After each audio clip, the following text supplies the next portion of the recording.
Buen día. En esta sesión cubriremos un poco acerca del proceso de arranque de una computadora que posteriormente va a cargar un sistema operativo GNU Linux. La primera parte, en realidad, son dos pasos. El proceso de arranque físico, o el boot en inglés, y el proceso de arranque del sistema operativo, que es el startup, digamos.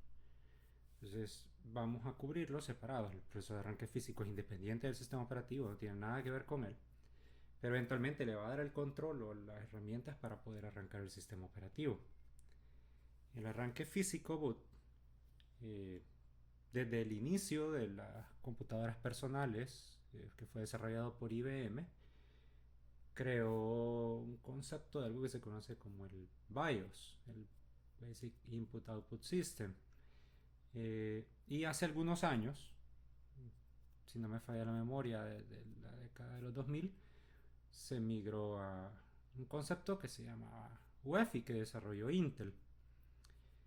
Estos elementos tienen variante dependiendo de la arquitectura de la computadora. Para simplificar todo, vamos a suponer que son arquitecturas x86. Porque ARM, etcétera, va a tener cosas distintas. Pero se pueden explicar, pero para simplificar todo, ya que estamos iniciando, vamos a suponer una arquitectura x86 y después se puede abordar otras arquitecturas ya teniendo esto como concepto.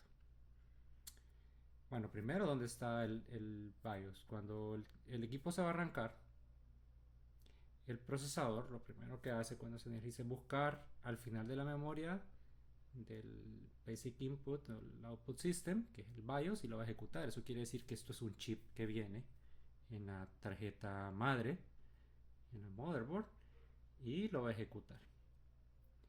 El BIOS, además de tener la parte del arranque, digamos, también da una interfaz en formato N-Curses que puedo interactuar con las cursoras, digamos, las teclas cursoras del teclado, eh, para controlar periféricos. Puedo asignar interrupciones, los dispositivos que se han detectado, definir opciones de seguridad, etcétera. Esta BIOS viene precargada, como les digo, entonces en una circuitera, es lo que se conoce como un firmware, la parte no variable del controlador, de la parte física, y opera en un modo de 16 bits. Entonces, para empezar, las instrucciones no son instrucciones genéricas, son instrucciones específicas y solamente tiene acceso a 1 MB de memoria. O sea, no tiene, puedo tener 1 GB, etcétera, lo que sea de RAM, pero solo puedo acceder a 1 MB de memoria. Entonces, eso quiere decir que tengo un espacio de memoria bien pequeño, puedo direccionar pocas cosas, puedo realizar pocas tareas. Una vez que se ha cargado el BIOS, lo que hace el BIOS es realizar un proceso que se conoce como POST, que es un proceso de autoprueba, digamos por las siglas en inglés, el Power on Self Test. Y este proceso de POST comienza a buscar por dispositivos y hace una validación de los dispositivos para ver si están bien conectados, si están bien energizados, si no tienen fallas, etcétera. Por eso es que las computadoras viejas lo normal es que primero que voy a ver es la interfaz gráfica, porque lo primero que se va a tratar de testear es la tarjeta gráfica, se va a tratar de encender. Si se logra encender, se testea la RAM, etcétera. Entonces, y aquí viene que de repente una computadora no arranca, voy a ir como una combinación voy a ver una combinación de colores en las LEDs o un número, algunos van a tener una combinación de sonidos y que me va a indicar que hay algún problema. Luego de que busca todos los dispositivos, las pruebas, va a buscar los dispositivos de almacenamiento y va a buscar uno para arrancar. Ya sea un disco extraíble, una unidad extraíble como un CD, antes habían disquetes o una memoria USB, un disco, etcétera. Y cuando encuentre eso, va a buscar de estos dispositivos el primer sector del dispositivo, es lo que se conoce como el MBR o el Master Boot Record. Este tiene 512 bytes de tamaño y en 512 bytes tiene las instrucciones compiladas básicas para poder arrancar el sistema operativo. Y además contiene la tabla de particiones. La tabla de particiones es cómo está diseñado el layout del disco duro. como que tengo un gran terreno, la tabla de particiones son las parcelas, ¿verdad? Y sobre estas parcelas yo construyo posteriormente en los terrenos, casas, y para eso uso el sistema de archivos. Un sistema de archivos es algo que nosotros conocemos como NTFS, FAT, Ext, X3, Razer, FS, etc. Entonces, el MBR tiene estas direcciones, digamos, de cómo está el layout del disco, cómo está parcelado el disco. Y tiene que caber también los mismos 512 bytes. Una vez que se ejecuta lo que está ahí, este programa que sirve como el gestor de arranque, digamos, el arrancador de la computadora, el BIOS, el BIOS aquí le va a dar el control a este proceso. O sea, solo es lo mínimo para arrancar a lo que verdaderamente va a arrancar el sistema operativo. Entonces aquí ya le cede el control a Windows, a Linux, a quien sea. En el caso de Linux, el gestor de arranques, hay varios, son intercambiables. Hay cosas como Groove, hay cosas como Lilo, etc. Pero tiene como mínimo dos componentes. Uno es un ensamblador compilado, algo que entiende la máquina y que está ahí en el MBR. Y que cuando lo localiza el BIOS, lo va a arrancar, y esto lo que hace es lanzar la segunda etapa. Y la segunda etapa es lo que hace arrancar ya el sistema operativo al kernel. ¿Ya? Entonces, para localizar el gestor de arranque, la primera parte va a estar en memoria y va a tener como unos elementos bien básicos. La segunda parte ya va a tener como drivers para poder montar particiones y hacer lo que tiene que hacer. Entonces aquí ya estamos hablando, por ejemplo, de implementaciones como Groove. Groove, una vez que... bueno, Groove tiene algunas capacidades como mostrarme un menú en el que yo puedo seleccionar qué entrada quiero arrancar. Puede inclusive hacer un chain load para arrancar otros sistemas operativos. Tiene la capacidad de arrancar otros sistemas operativos en Linux o basado en Unix, porque es un multiload. Entonces lo primero que va a hacer es buscar el binario, que es normalmente del kernel, que es un VM Linux, un initram, un sistema de disco para memoria RAM, para que se vuelque en RAM, y de ahí poder ser autodescomprimido. El kernel está comprimido y puede ser autodescomprimido con una simple entrada-salida de CPIO, y se van a cargar drivers y las utilidades que necesitan, y de ahí el kernel tome el control ya para poder seguir arrancando. Si queremos ver un ejemplo, nosotros podemos trabajar en nuestra computadora personal y pudiéramos trabajar físicamente, pero yo para poder grabarlo, entonces no estamos presencial acá, no estamos en un laboratorio, voy a hacer la demo utilizando un emulador. Para eso vamos a utilizar como emulador a QEMU, digamos,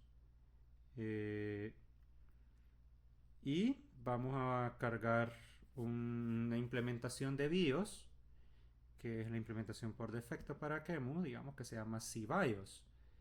Entonces vamos a instalar estas utilidades y de una vez vamos a aprovechar, vamos a instalar otras para poder trabajar. Entonces lo primero, voy a abrir una consola ahora. Noten que ya estoy logueado como administrador. Soy root. Entonces voy a instalar QEMU. Les decía. Bueno, la otra es que estoy trabajando con el sistema base. Es Bookworm, sí, Debian Testing en este momento.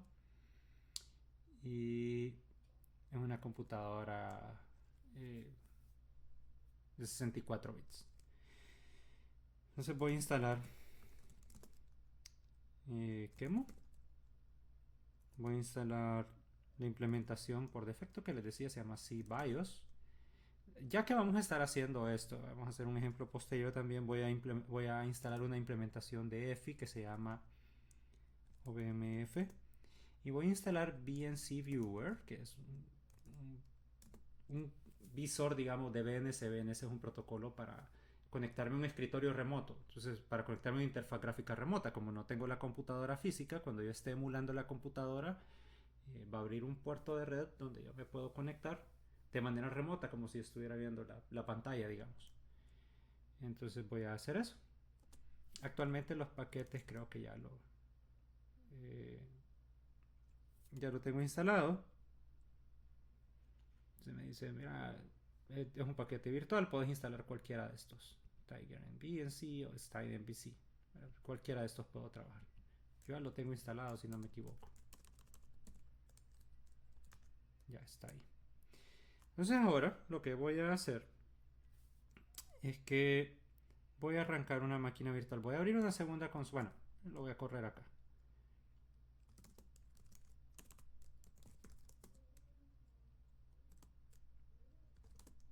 Voy a utilizar el comando. Como tengo una máquina de 64 bits, el binario que tengo, puedo dar autocomplementar acá. Schemu System X8664. Y le voy a decir que quiero cargar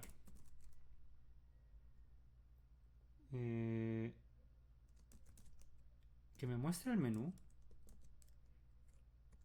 y que me dé el splash time a cerca de 15 segundos. Noten ahorita, esto va a pasar. Es que me dice, mira, estoy abriendo un puerto en el número 5900.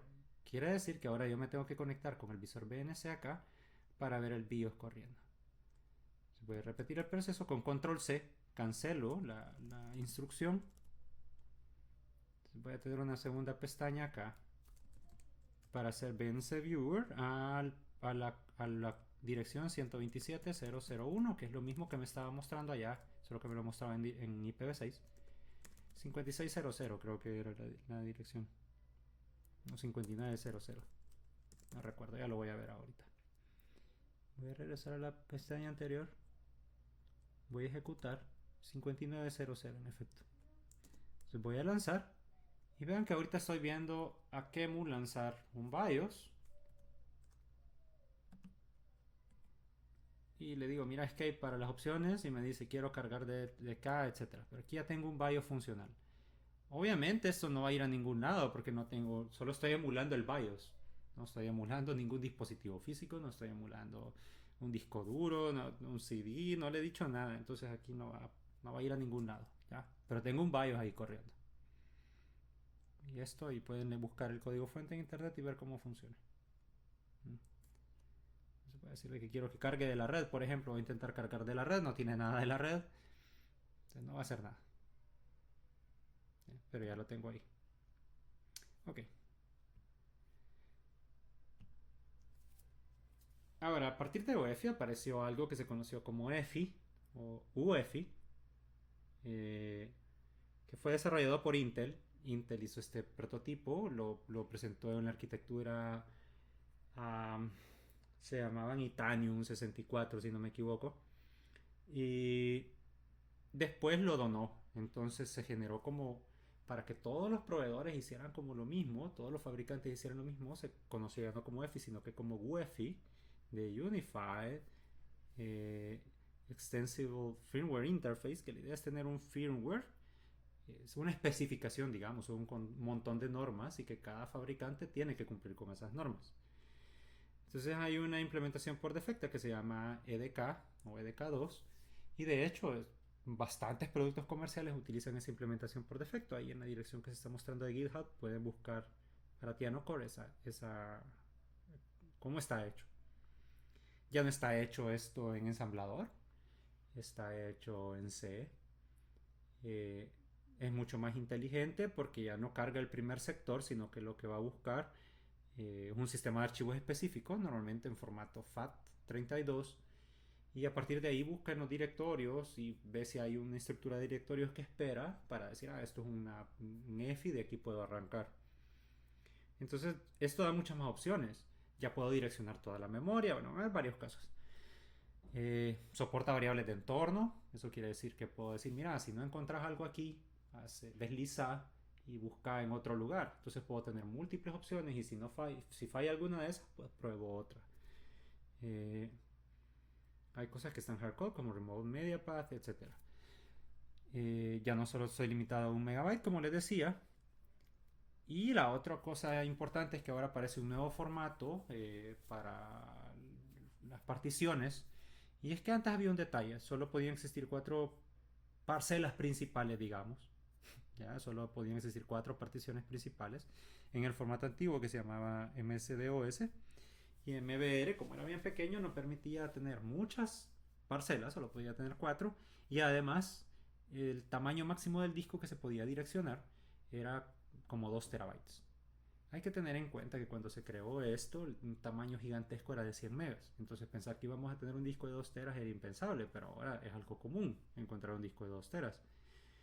Entonces ahora estas nuevas tablas, que son GUID Partition Table, lo que permiten es tener hasta 128 particiones de discos de hasta 8 zettabytes, o sea, un tamaño ridículo. ¿Ya? Eventualmente también eso no va a alcanzar, pero por el momento estamos sobrados. Para arrancar EFI, lo que les digo es que busco en la tabla de particiones especial que esté marcada como EFI con formato FAT32. Y además tiene que tener la marca de arranque. Otro elemento importante que ha generado un montón de polémica es que EFI permite tener llaves criptográficas. Eso quiere decir que la computadora puede restringirse para que solo arranque software que esté firmado con esas llaves.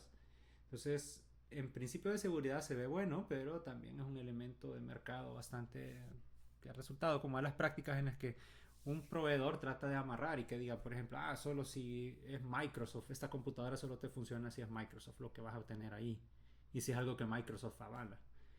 Entonces, eso por un lado ha sido bueno, por otro ha sido malo y ahí está.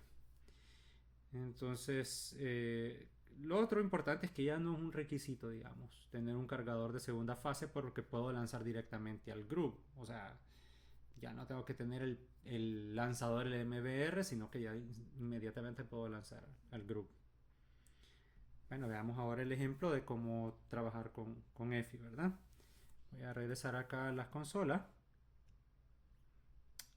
Ahora voy a dejar este listo. Supongo que lo mismo va a lanzar. Voy a lanzar a Kemu, pero ahora sí le voy a pasar opciones. Le voy a decir a Kemu, porque por defecto él trata de cargar una BIOS, o sea, la BIOS que él carga por defecto es la que viene, que es CBIOS, que es la que trae por defecto. Entonces ahora voy a instalar, voy a tratar de arrancar una BIOS que yo le estoy proveyendo, que está instalada con OBMF, que es la que yo descargué, de Tinoco. Entonces está en este path. Entonces con esto voy a conectarme ahora acá. Estoy viendo ahora que está arrancando EFI. De nuevo, este EFI no va a ir a ningún lado. Pero estamos viendo el proceso de arranque de EFI. Ya tengo un EFI ahí. De nuevo, el emulador ahorita no está cargando ningún otro driver, ningún otro dispositivo. No le he dicho que emule un disco duro o algo. Entonces, imposible que vaya a algún lugar. Pero ahí está. Ok.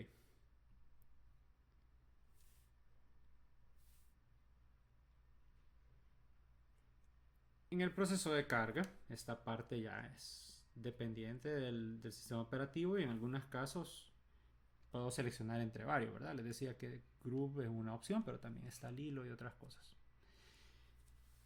En el caso de Groove, hubo una versión original y ahora está una versión Groove 2, la familia de Groove 2, y es lo más popular ahorita en Linux. En este momento, en la mayoría de distribuciones, tiene una explicación que les decía, una especificación que es multiboot, quiere decir que es capaz de arrancar a otros operativos que estén a la par de él. También puede hacer chainload para arrancar otras cosas como Windows, les decía. Groove va a usar 3 etapas para el proceso. Lo primero es el código ensamblador bien pequeño que se va a instalar ahí en el MBR, ¿verdad? Si es necesario. Ese bloque es bien pequeño, usa 446 bytes para arrancar y se llama un boot image.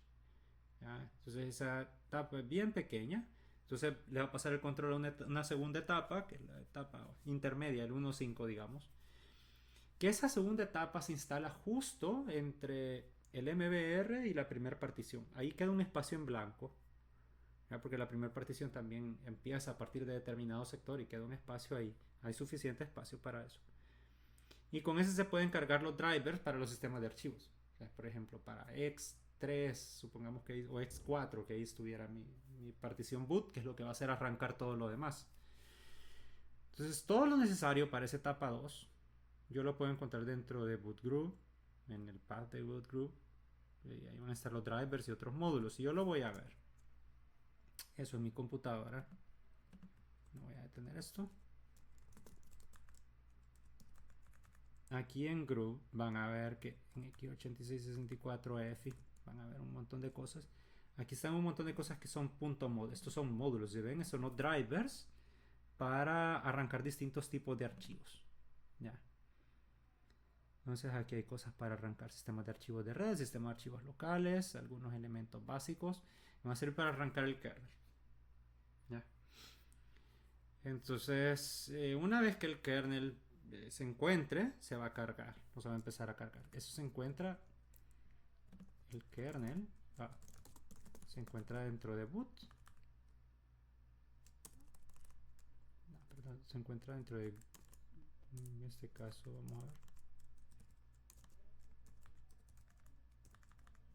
Esta es la configuración de group. Entonces, si va a estar en boot. Aquí está. Aquí están las imágenes de kernel, estos que se llaman VM Linux. ¿Ya? Y cada uno tiene una imagen de disco volcada en RAM. Esto es algo que se puede cargar en RAM y va a tener como un layout de un disco duro.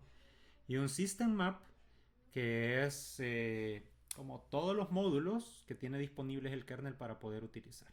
Eso es lo que tiene ahí. Entonces cuando esto lo encuentre, le va a pasar el control ya al kernel para que pueda ejecutarse. Entonces ahí va a estar compreso con una imagen en RAM que les dije que es init.rd y el mapeo de módulos. Entonces a partir de ahí lo que se hace es arrancar al primer proceso, que es el proceso init. El proceso init va a tener el process ID 1 y todos los demás procesos dependen de él. Si algún proceso ya tiene otro padre después y se llega a morir, entonces queda siendo hijo de init. ¿Ya? Y ahí ya se inicia el proceso, se termina el proceso de carga. Entonces el kernel a ese momento se va a inicializar, configurar la memoria, el hardware, todo lo que tenga que tener interrupciones, va a asignar las cosas, rutinas, cargar drivers, etcétera, para CPU, entrada, salida, llámense interfaces de red, llámense teclado, llámense dispositivos, almacenamiento, lo que sea. Hay esta imagen comprimida del sistema de archivos del init.ram file system, lo va a descomprimir en sysbroot para utilizar los drivers, carga todo lo necesario para sistemas de arreglo de discos por software, montajes lógicos de discos, etcétera, y los va a montar. Ya. Se va a crear el dispositivo raíz y se limpia la memoria. Ya ese stage ya está cargado el kernel. Pero no hay nada en ejecución. O sea, solo es el kernel y si está haciendo el kernel ahí sin nada en espacio de usuario no tiene sentido. Entonces el kernel lo que lanza es el primer proceso. Este primer proceso es variable también. Hay distintos lanzadores de procesos en Linux y son intercambiables. En términos generales vamos a decir que se llama init. Entonces este ya es el que se encarga del proceso de arranque de todos los procesos que corren background, o sea, los que no están como interactivos, sino que están ejecutándose siempre, todos los demonios, todos los servicios, digamos, y lo que va a tener como el ambiente de usuario, montar sistemas de archivos, lo que tenga que hacer. Y determina el run level, que es un conjunto de servicios que se están ejecutando, y se vuelve padre de todos los procesos, ¿verdad? Y este proceso se mantiene en ejecución hasta que se apaga la computadora. Entonces los run levels fue un concepto que se presentó en un init que se llamaba sysb. Esto venía del Unix original, este proceso de init, y cuando se ejecuta es lo primero en cargarse. Se le asigna el process ID 1, les decía, siempre está en el background hasta que todo se apaga. Entonces hay varias implementaciones y lo más conocido, les decía, es systemd init, que fue lo primero que existió en Unix. Nunca lo usaron algunas distros, Slackware, otros dijeron que no, iban a tener sus propias implementaciones. Y De ahí tuvo algunos problemas, dijeron que se volvía lento, entonces comenzó a desarrollarse una alternativa y apareció Systemd. De hecho, hay otras cosas además de estos dos, esos son los dos más populares. Systemd en la mayoría de distros ha venido a reemplazar a sysb. Y venía ahora a reemplazar también el concepto de run level, porque ahora Systemd presenta un concepto que se conoce como, voy a ver acá, creo que está, que se conoce como targets. Entonces, antes habían run levels que se representaban por números. Entonces 0 era apagar la computadora. Yo alcanzaba el run level 0, la estaba apagando. Si yo alcanzaba el run level 5, tenía una interfaz gráfica. Si yo alcanzaba el run level 1, era un modo de rescate o solo administrador. 2, 3, 4 eran multiusuarios y me habilitaba varias terminales. Entonces, estos run levels lo que determinaban era qué servicios se iban a arrancar. En el run level 0 se apagaban los servicios, en el 1 solo tenía servicios mínimos, en el 5 varios servicios, incluyendo el servicio de interfaz gráfica, etc. Estos que son acá es el equivalente, digamos, para Systemd. Ahora tengo target, el target de apagar. Entonces hay un target, es una meta, y si se alcanza esa meta se cumplió. Pero también puede que existan varias metas corriendo al mismo tiempo. Puedo tener un multiusuario, además una meta de interfaz gráfica. Entonces no son excluyentes entre ellos. Sí se pueden hacer, pero también puedo tener varios al mismo tiempo. Entonces no es que sean uno a uno acá, porque en el caso de Systemd los puedo mezclar. Ahí pueden leer la documentación de eso. Si yo quiero ver los procesos, por ejemplo en mi computadora, yo puedo usar el comando ps. Como estoy ejecutando como administrador, pues estoy viendo los procesos de todo el mundo. Para ver todos los procesos puedo hacer ps-e y voy a ver todos los procesos que se están ejecutando. Sería como ver el administrador de tarea, ¿verdad? En otros sistemas operativos. Si ven el process ID, el 1 es Systemd. Eso quiere decir que si yo veo, por ejemplo, esto lo quiero ver de modo gráfico, yo puedo hacer ps3 y voy a ver que de Systemd dependen todos los demás procesos. ¿Ya? Y aquí están todos los demás procesos ejecutándose. Es todo lo que está corriendo en mi computadora. Entonces, para verlo de manera gráfica. Y puedo ver, por ejemplo, para ver un target, puedo ver en lib Systemd, dentro de System. Aquí van a ver varios targets, varios systems, varios processes. Vamos a ver el default para que esto es un enlace simbólico. Si yo veo ls, un enlace simbólico dentro de GNU Linux es como un acceso directo, digamos. Entonces si ven, ahorita este enlace simbólico, default target, está apuntando a graphical target. Entonces yo voy a ver este graphical target, si es un archivo, y si yo veo el contenido de este archivo, puedo ver que la mayoría son comentarios, pero me dice, mira, el graphical target lo puedes encontrar acá, requiere que se haya alcanzado el target de multi-user y lo que va a proveer es el display manager service, ¿ya? Entonces si yo veo, por ejemplo, acá, no sé si aquí está el IDM service, lo que me provee es el display manager service. Entonces cuando yo arranco mi compu y yo digo, mira, este es mi default target, a esto quiero llegar. Yo quiero llegar a que haya una interfaz gráfica. ¿Y quién me lo va a proveer? En este caso, el IDM.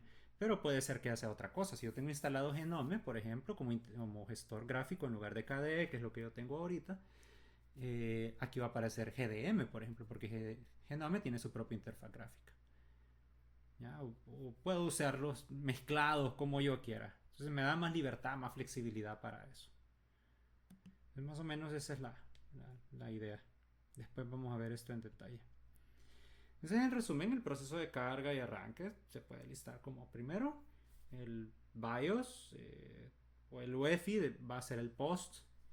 Después le va a tratar de lanzar el primer stage, cargar probablemente a Group. Group va a inicializar al kernel y el kernel va a lanzar después a init, por ejemplo con Systemd. Finalmente, para que lo podamos ver, en esta computadora yo tengo instalado EFI. Si yo veo con fdisk -l le estoy diciendo, mira, mostrame la tabla de particiones. Ojo con estos parámetros porque aquí bien puedo borrar todo el disco duro, pero estoy poniendo la L minúscula. me está diciendo, mira, tu disco duro es un WDC, esta es la marca. Western Digital tiene el formato GPT. No tiene formato DOS. Entonces de aquí ya voy sabiendo que esto es EFI. Este es el identificador del disco. Y tenés un SDA1 que es un EFI de tamaño 512. Y después tenés 400 GB del sistema Linux. Ok, entonces ya sé que la primera partición de ese disco es un EFI.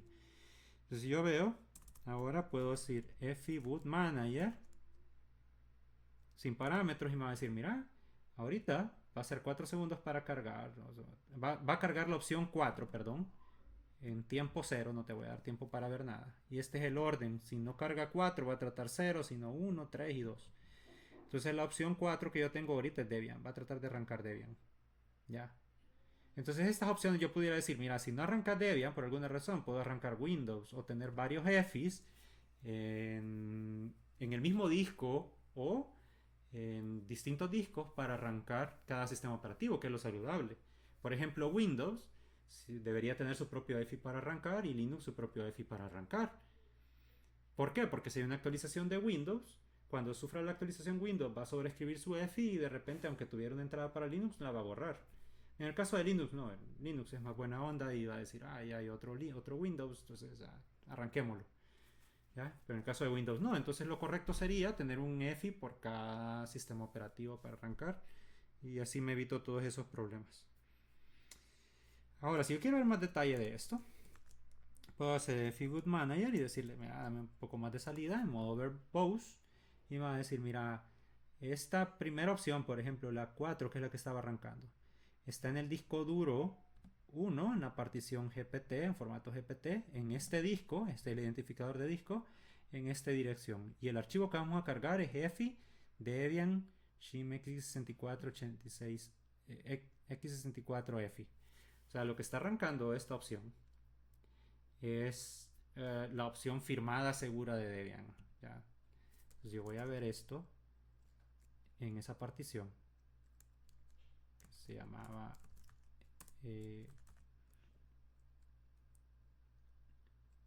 boot, si no me equivoco, EFI Debian, y aquí está Shim, ¿ya? Que es la que está haciendo referencia acá arriba. Entonces de aquí pudiera escribir y crear nuevas entradas en el caso de que hubiera un error y necesitara rescatar mi sistema, pero ahorita solo estamos viendo, solo estamos curioseando, no estamos modificando nada para evitar meternos en problemas todavía. Esta es una sesión introductoria para que ustedes puedan ir a leer, a conocer estos términos, porque posteriormente vamos a realizar prácticas ya para hacer arrancar algún sistema operativo, hacer nuevas entradas, modificarlas para que hagan lo que nosotros queremos. Bueno, eso sería todo de momento. Muchas gracias.